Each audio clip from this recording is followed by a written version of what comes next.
Halo teman-teman, seperti yang saya tuliskan di awal video, di video kali ini saya akan menceritakan atau menjelaskan tentang golongan orang-orang yang akan masuk surga. Di sini saya mengambil tema surga Firdaus, yaitu surga yang tingkatannya paling tinggi dan yang paling utama. Surga menjadi tempat bagi manusia bebas dari kesusahan, bencana, perkataan dusta, hingga segala perkataan yang sia-sia. Gambaran surga dalam Islam sama seperti sebuah taman atau kebun yang pohon-pohonnya penuh dengan buah dan dikelilingi dengan sungai-sungai. Surga Firdaus adalah surga yang paling utama dan yang paling tinggi. Ada 4 sungai surga yang berada di atasnya arsy. Rasulullah Shallallahu Alaihi Wasallam pernah bersabda, yang artinya di surga ada 100 tingkat. Jarak antara masing-masing tingkat seperti antara bumi dan langit. Dan Firdaus adalah surga tertinggi. Darinya ada 4 sungai surga yang memancar di atasnya arsy. Bila kalian meminta kepada Allah, maka mintalah Firdaus. Telah menceritakan kepada kami Ahmad bin Mani, telah menceritakan kepada kami Yazid bin Harun, telah menceritakan kepada kami Hammam dari Zaid bin Aslam sepertinya. Hadis riwayat Tirmizi. Dalam buku berjudul Bidadari Surga oleh Joko Syahban, tingkatan surga tertinggi. Firdaus adalah sebuah tempat yang di dalamnya ada kebun yang dipenuhi dengan pepohonan rimbun. Golongan penghuni surga Firdaus yang paling utama adalah orang-orang yang selalu khusyuk dalam sholatnya.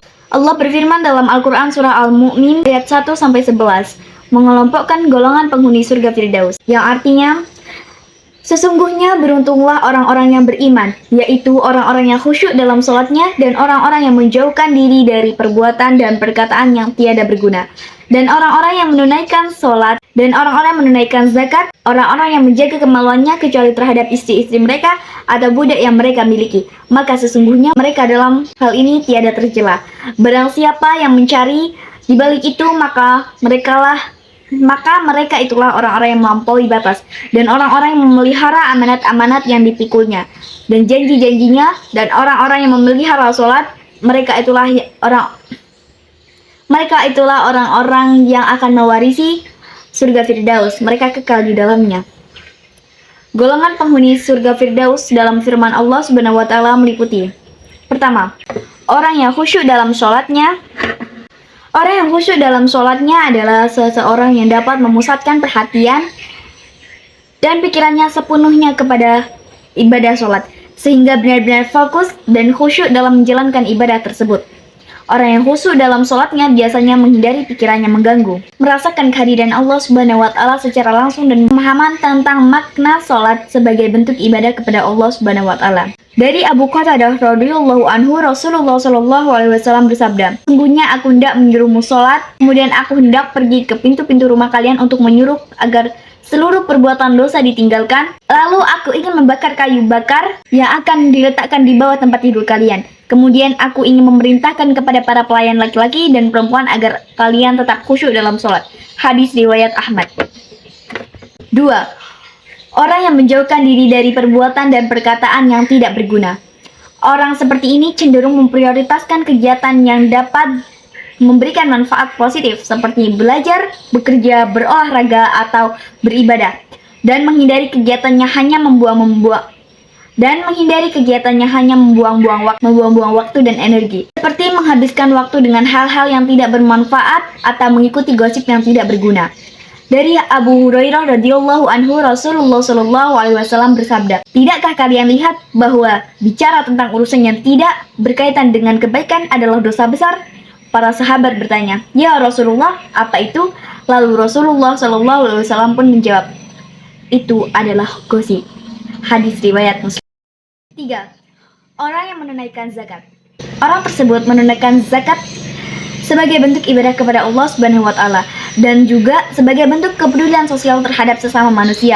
Dalam Islam, zakat merupakan salah satu rukun Islam yang wajib dilaksanakan oleh umat Islam yang memiliki harta yang mencukupi dan disalurkan kepada golongan penerima zakat, antara lain fakir miskin, janda, yatim piatu, dan orang yang berada dalam perbudakan atau berhutang.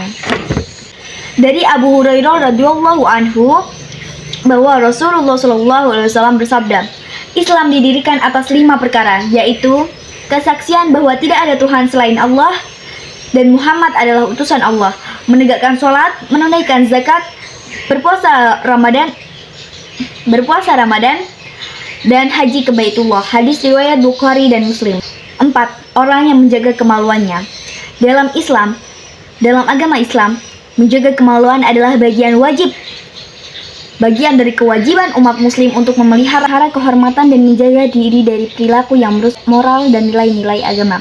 Orang yang menjaga kemaluannya cenderung menghindari perbuatan ataupun perilaku yang merugikan dirinya maupun orang lain, seperti berzina, melakukan pornografi, atau mengumbar aurat. Hal ini dapat dilakukan dengan cara mengontrol diri, menjaga pergaulan, serta mengikuti ajaran agama secara konsisten dan disiplin. Dari Abu Hurairah radhiyallahu anhu, Rasulullah shallallahu alaihi wasallam bersabda, "Jauhilah zina, karena zina adalah perbuatan yang paling besar dosanya setelah menyekutukan Allah." Golongan penghuni surga Firdaus selanjutnya adalah orang-orang yang memelihara amanat yang dipikulnya. Orang-orang yang memelihara amanat adalah seseorang yang memiliki kejujuran dan integritas dalam menjalankan tanggung jawab yang diberikan kepadanya. Orang ini menghargai kepercayaan yang diberikan kepadanya untuk mengelola atau menyimpan sesuatu yang bernilai dan berusaha untuk menjaga dan merawat amanat tersebut dengan sebaik-baiknya.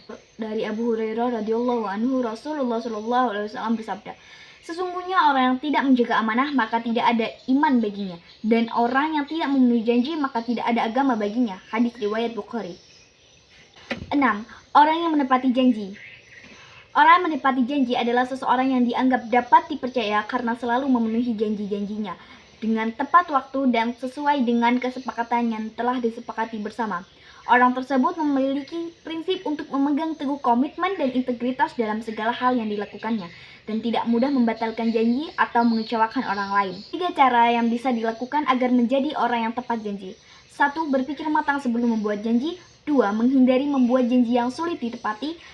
3. Serta selalu berusaha untuk memenuhi janji meskipun dalam situasi yang sulit sekalipun. Nomor 7. Orang yang memelihara sholat adalah seseorang yang memiliki kesadaran dan ketaatan dalam menjalankan ibadah sholat sebagai salah satu rukun Islam yang wajib dilaksanakan oleh umat Islam. Orang tersebut menganggap sholat sebagai bentuk penghormatan dan ketaatan kepada Allah Subhanahu wa Ta'ala, serta sarana untuk membersihkan diri dari dosa dan memperoleh keberkahan darinya. Hal ini bisa dilakukan dengan cara melaksanakan sholat secara teratur, baik secara individu maupun berjamaah, sesuai dengan waktu dan ketentuan yang telah ditetapkan. Dari Buraidah radhiyallahu anhu, Rasulullah shallallahu alaihi wasallam bersabda, "Sholat adalah tiang agama. Barang siapa yang mendirikannya, maka ia telah mendirikan agama. Dan barang siapa yang meruntuhkannya, maka ia telah meruntuhkan agama." Hadis riwayat Tirmizi. Itu dia teman-teman, 7 golongan orang-orang yang masuk surga Firdaus. Semoga kita termasuk ke dalamnya. Amin ya rabbal alamin. Sekian video dari saya. Jika ada salah kata mohon dimaafkan. Wassalamualaikum warahmatullahi wabarakatuh.